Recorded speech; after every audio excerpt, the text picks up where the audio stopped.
யோகா ஆசனத்தை பொறுத்த வரைக்கும் எல்லாரும் நிறைய யோகாசனங்கள்லாம் ஏற்கனவே செஞ்சுருப்பீங்க. நிறைய புஸ்தகங்களில் டிவிலாம் பார்த்துருப்பீங்க. ஆயிரக்கணக்கான ஆசனங்கள் யோகா ஆசனம். இப்போ நாம் 5 ஆசனம் தான் பார்த்துருக்கோம்.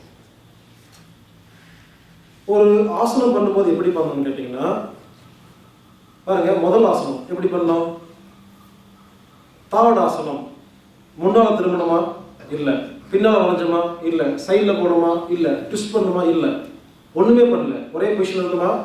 இதுக்கு பேர் பேலன்சிங் ஆசனம்னு பேர். ரெண்டாவது ஆசனம் பண்ணோம், அர்த்த கடி சக்கராசனம். அது ரைட் சைடில் லெஃப்ட் சைடில் உடம்பு திரும்பிச்சிங்களா? இது சைடு பெண்டிங் ஆசனம். அடுத்தது அர்த்த சக்கராசனம், பின்னால திரும்பணும். இது பேக் பெண்டிங் ஆசனம். பக்ஷிமோத்தாசனம், கால் நீட்டி உட்கார்ந்து முன்னால் திரும்பணும் இல்லைங்களா? இது ஃப்ரண்ட் பெண்டிங் ஆசனம். வக்ராசனம், காலை மடிச்சு முதுகு திரும்பணும் பார்த்தீங்களா? ட்விஸ்ட் ஆசனம். பாருங்க, ஆசனங்கள்ல எத்தனை ஆயிரம் வகை இருந்தாலும் எல்லா ஆசனத்தையும் 5 குரூப்பா பிரிச்சிடலாங்க. ஒன்று balancing, back bending, front bending, side bending, twist. பிரிச்சு பாருங்க. இனிமேல் எந்த ஆசனமா இருந்தாலும் இந்த 5க்குள்ளதான் அடங்கும். ஒரு நாள் ஆசனம் பண்றதா இருந்தா இந்த 5 ஆசனம், இந்த 5 ஆசனம் இல்லை, இந்த டைப்ல 5 பண்ணணும். ஒன்று பேலன்ஸா இருக்கணும், இன்னொன்று பேக்ல பெண்ட் ஆகணும். இது அர்த்த சக்கராசனம் கிடையாது, என்னோட பண்ணிக்கலாம். பேக்ல பெண்ட் ஆகிற மாதிரி ஒரு ஆசனம் பண்ணணும், தெரிஞ்சதுன்னா பண்ணிக்கலாம். அடுத்து ஃப்ரண்ட்ல பெண்ட் ஆகிற மாதிரி ஒன்றாவது பண்ணணும். சைட்ல பெண்ட் ஆகிற மாதிரி, ரைட் லெஃப்ட் சைட்ல பெண்ட் ஆகிற மாதிரி ஒன்று பண்ணணும். அப்புறம் முதுகு திருப்புற மாதிரி, ட்விஸ்ட் பண்ணுற மாதிரி ஒன்று பண்ணணும். அவ்வளோதாங்க. ஆனால் பொதுவாக என்ன சொல்லுவாங்க, ஆசனம் பண்ணுறதை நின்றுட்டு பண்ணணும், உட்காந்துட்டு பண்ணணும், படுத்துட்டு பண்ணணும்னு பிடிச்சிருப்பாங்க. அதை விட இது பெஸ்ட்டாக இருக்கும். எப்படின்னா, ஒரு 5 ஆசனம் இப்படி பண்ணிட்டீங்கன்னா முன்னால் வளைஞ்சும் போது சில உறுப்புகள் வேலை செய்யுமா? பின்னால் ஸ்ட்ரெச் ஆகும், முன்னால் சுருங்கும். சைடில் ட்விஸ்ட்டு பேலன்ஸு பண்ணும்பொழுது எல்லா பக்கத்தையும் அசைஞ்சிடுவீங்களா? அன்னைக்கு ஃபுல்லாக உங்கள் உடம்புல எல்லா உறுப்புகளும் ஒழுங்காக வேலை செய்யும். அதனால உங்களுக்கு எத்தனை ஆசனம் தெரிஞ்சிருந்தாலும் நீங்கள் என்ன பண்ணுங்க, அதை 5ஆக பிரித்து வச்சுக்கோங்க. இப்போ நம்ம 5 செய்கிறோம் பார்த்தீங்களா? இதே 5 வாழ்க்கை ஃபுல்லாக பண்ணிட்டு இருக்காங்க. ஆரம்பத்தில் பண்ணுங்க, போக என்ன பண்ணணும்? ஒவ்வொரு ஆசனத்தையும் மாற்றணும். உதாரணத்துக்கு பர்வதாசனம் பாருங்க.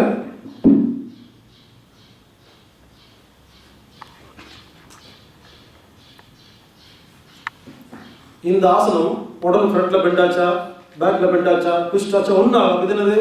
பேலன்சிங் ஆசனம். இப்படி நீங்களே ஒரு ஆசனத்தை யாராவது செய்யும் பொழுது இல்லை படத்தை பார்த்தா நீங்களே புரிஞ்சுக்கலாம், இந்த 5க்குள்ள தான் இருக்கும். அப்போ நீங்க என்ன பண்ணணும்? ஆரம்பத்தில் 5 ஆசனம் பண்ணணும்.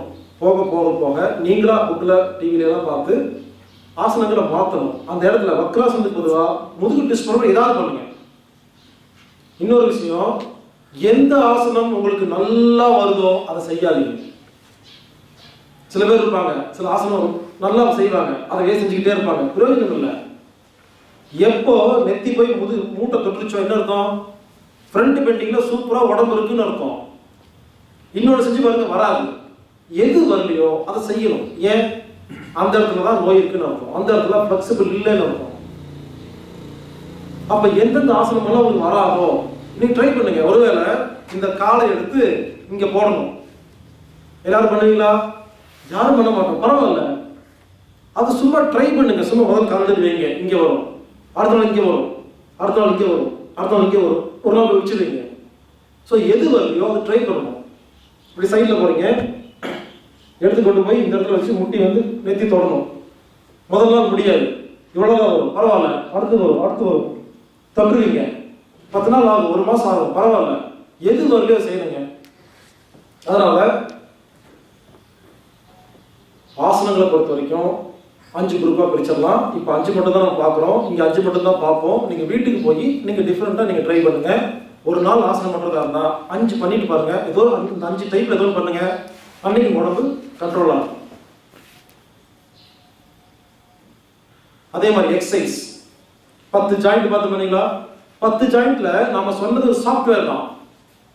மூட்டை இப்படி வளைக்கணும்னு இல்லை, கால் அகலம் வச்சு மூட்டை வளைக்கலாம், வேற ஏதாவது பண்ணலாம். இப்படி ஷோல்டர் செய்யணும்னு அவசியம் இல்லை, இப்படி பண்ணலாம்.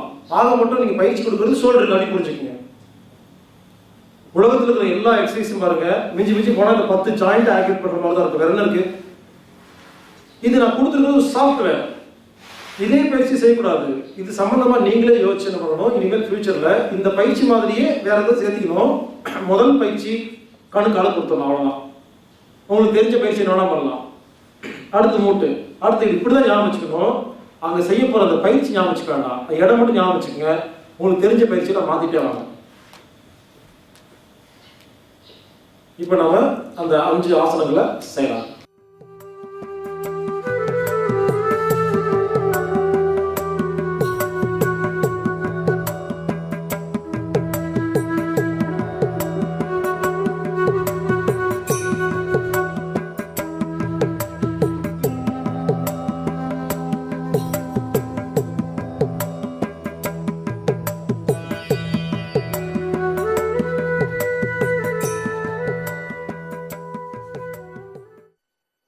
அடுத்து நாம ஆசனங்கள் பார்க்க போறோம். மொத்தமே 5 ஆசனம் தான் பார்ப்போம். எல்லா வயசு இருக்கிறவங்களும் சுலபமா பண்ணலாம். யாராரு எவ்வளவு முடியுதோ அவ்வளோ பண்ணுங்க. முதல்ல தாடாசனம். கால் பாருங்க, ஒரு அடி அகலமா வச்சுக்கிறீங்க. கை வந்து தொடை பக்கத்தில் வச்சுக்கிறீங்க. வச்சுட்டு உங்க பார்வையை ஒரு பாயிண்ட், ஒரு ஏதோ ஒரு இடத்த, ஒரு புள்ளி பார்த்துக்கிறீங்க. இந்த ஆசனம் முடிகிற வரைக்கும் அந்த புள்ளியிலேருந்து உங்க கண்ணு விலகக்கூடாது. கண்ணு இப்படி சுற்றி சுற்றில பார்க்கக்கூடாது. ஒரே இடத்துல தான் பார்க்கணும். பாருங்க, ஒரு இடத்துல நான் பார்க்குறேன், நீங்களும் பாருங்க. முதல்ல எப்படி செய்யறதுன்னு பாருங்க, அதுக்கப்புறமா பண்ணுங்க. அந்த பாயிண்ட்ல இருந்து கண்ணை மாத்தாம மெதுவா கையையும் காலையும் தூக்கணும். மூச்சு காத்து இழுத்துட்டே தூக்கணும். பாருங்க, கண்ணு மூடக்கூடாது. ஒரே இடத்துல பார்த்துட்டு இருக்கணும். ஆரம்பிங்க, செய்யுங்க. கை மேல இருக்கு, காலும் மேல இருக்கு. நான் கால் விரல தான் நின்றுருக்கிறேன். ஒரு பாயிண்ட்டை பார்த்துட்டே இருக்கிறீங்க. அவங்கவுங்க எவ்வளோ நேரம் இருக்க முடியுமோ இருங்க. குறைஞ்சது 1 நிமிஷம் இருக்கணும். கண்ணை திறக்கக்கூடாது. எப்போ ஆசனம் முடித்தாலும் கால் 2 அகலமாக வச்சு, கையை லூஸாக வச்சு,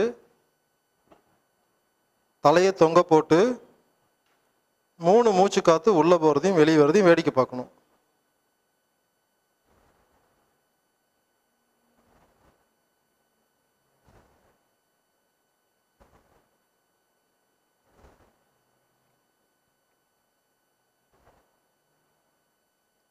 மெதுவாக கண்ணை தரங்க.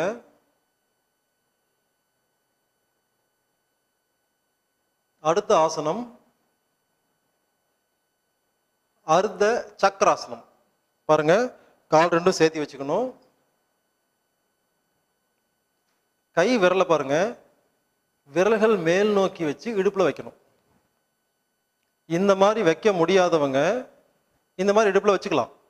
ஆனா இந்த மாதிரி வச்சா நல்லது. இந்த மாதிரி கையை வச்சுட்டு கண்ணை மூடி பின்னால சரியணும். அவ்வளோதாங்க. அந்த இடத்துல எவ்வளோ நேரம் இருக்க முடியுமோ இருக்கணும். ஆரம்பிக்கலாம். கால் சேர்த்து வச்சுக்கோங்க. கை விரலை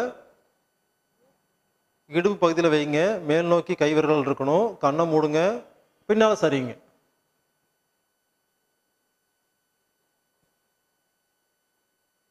குறைஞ்சது 1 நிமிஷம் இருக்கணும்.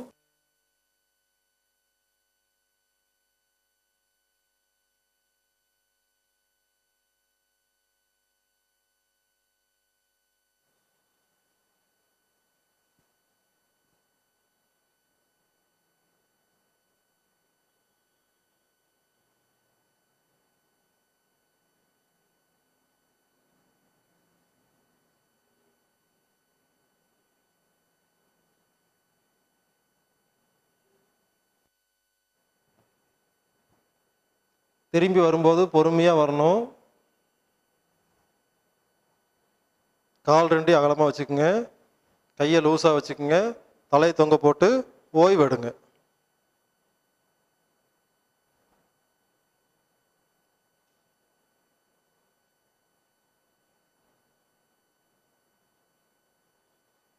மெதுவாக கண்ணை திறந்து பாருங்க.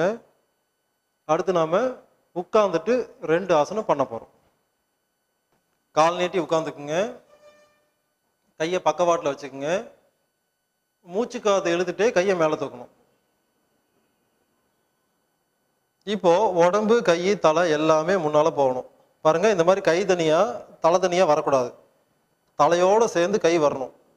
ஒரு குறிப்பிட்ட இடத்துக்கு அப்புறமா உங்கள் உடம்பு முன்னால் போகாது. அப்போது கையை மட்டும் கீழே இருக்கணும். சில பேர்த்துக்கு கை இங்கே வரும், சில பேர்த்துக்கு முட்டிக்கிட்ட வரும். அவங்களுக்கு எங்கே வருதோ கையை வச்சுக்கோங்க. தலையை உள்நோக்கி அழுத்துறீங்க, அவ்வளோதாங்க. இந்த இடத்துல குறைஞ்சது 2 நிமிஷம் இருக்கணும் சாதாரண மூச்சில்.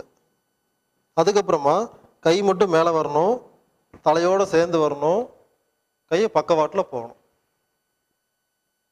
பார்த்துட்டிங்களா? ஆரம்பிக்கலாம். கால் நீட்டி உட்காந்துக்குங்க, கை பக்கவாட்டில் வச்சுக்கோங்க. மூச்சு காற்றை உள்ளே எடுத்துகிட்டே கையை மேலே தூக்குங்க. கண்களை மூடிக்குங்க. உடம்பு கையும் சேர்ந்து கீழே போகட்டும். ஒரு குறிப்பிட்ட இடத்துக்கு அப்புறம் உடம்பு கீழே போகாது, கை மட்டும் கீழே போகணும். தலையை உள்நோக்கி தள்ளுங்க. 2 நிமிஷம் பொறுமையாக இருங்க. நீங்களா மூச்சு காற்று இழுக்கவும் கூடாது, விடவும் கூடாது. அது தானாக நடக்குது. மூச்சு காற்றுக்கு ஒரு சாட்சியாக இருந்து வேடிக்கை மட்டும் பாருங்கள்.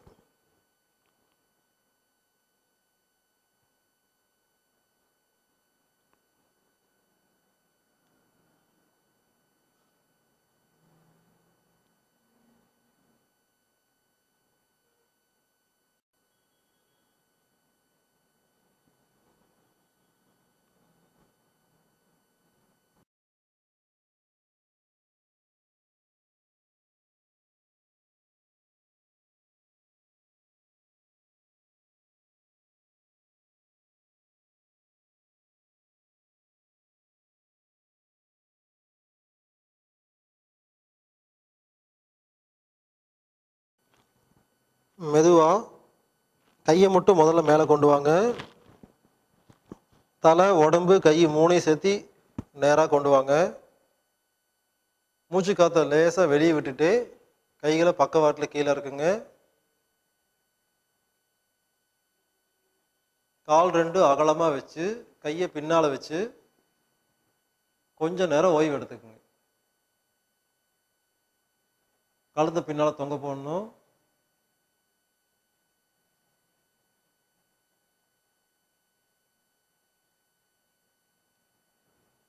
மெதுவாக கண்ணை திறந்து பாருங்க. அடுத்த ஆசனம், இதுவும் கால் நீட்டி உட்காந்துக்கிறீங்க. வக்ராசனம்னு பேரு. முதல்ல பாருங்க, வலது காலை மடிக்கணும். வலது காலை மடிச்சு மூட்டுக்கிட்ட வைக்கணும். இடது கையால எந்த காலை மடிச்சிருக்கிறீங்களோ அந்த கையை முதுகெலும்புலேருந்து ஒரு அடி பின்னால் வச்சு தோலை திருப்பணும். திருப்பி பார்வையை பின்னால் பார்க்கணும். கண்ணை மூடி உட்காந்துக்கணும். இதை முடிச்சோன்னே கண்ணை திறக்காம பாருங்க. மெதுவாக ரிலீஸ் பண்ணி இடது காலை மடித்து மறுபடியும் அதே மாதிரி பண்ணணும்.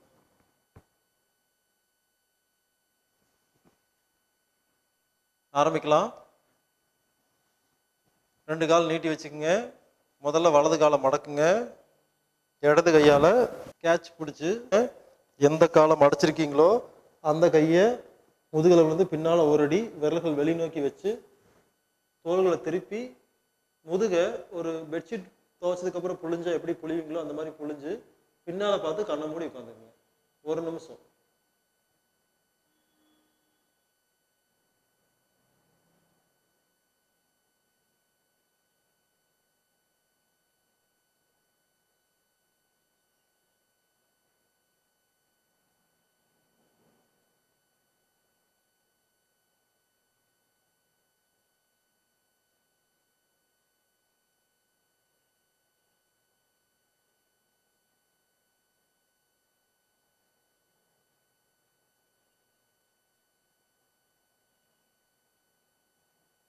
மெதுவாக விடுவீங்க, ரிலீஸ் பண்ணுங்க. கண்ணை தரக்கூடாது. இப்போ இடது காலை மடித்து வலது கையால் கேட்ச் பிடிச்சி எந்த காலை மடிச்சிங்களோ அந்த கையை பின்னால் வச்சு திரும்பி பார்க்கணும். கண்ணை தரக்கூடாது. 1 நிமிஷம்.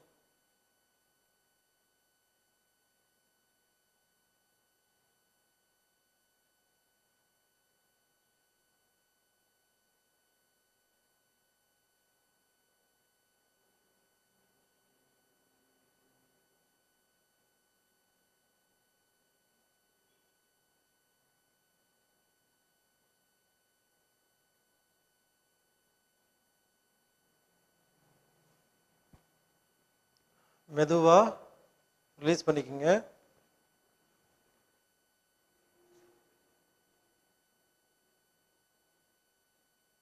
இது வக்ராசனம்னு பேர். ரொம்ப ரொம்ப முக்கியமான ஆசனம். ஒருவேளை ஒரு நாளில் எந்த ஆசனமும் பண்ணுறதுக்கு நேரமே இல்லைன்னா இந்த வக்ராசனம் ஒன்று மட்டும் செஞ்சு பாருங்கள், உடம்பு அந்தளவுக்கு நல்லாயிருக்கும்.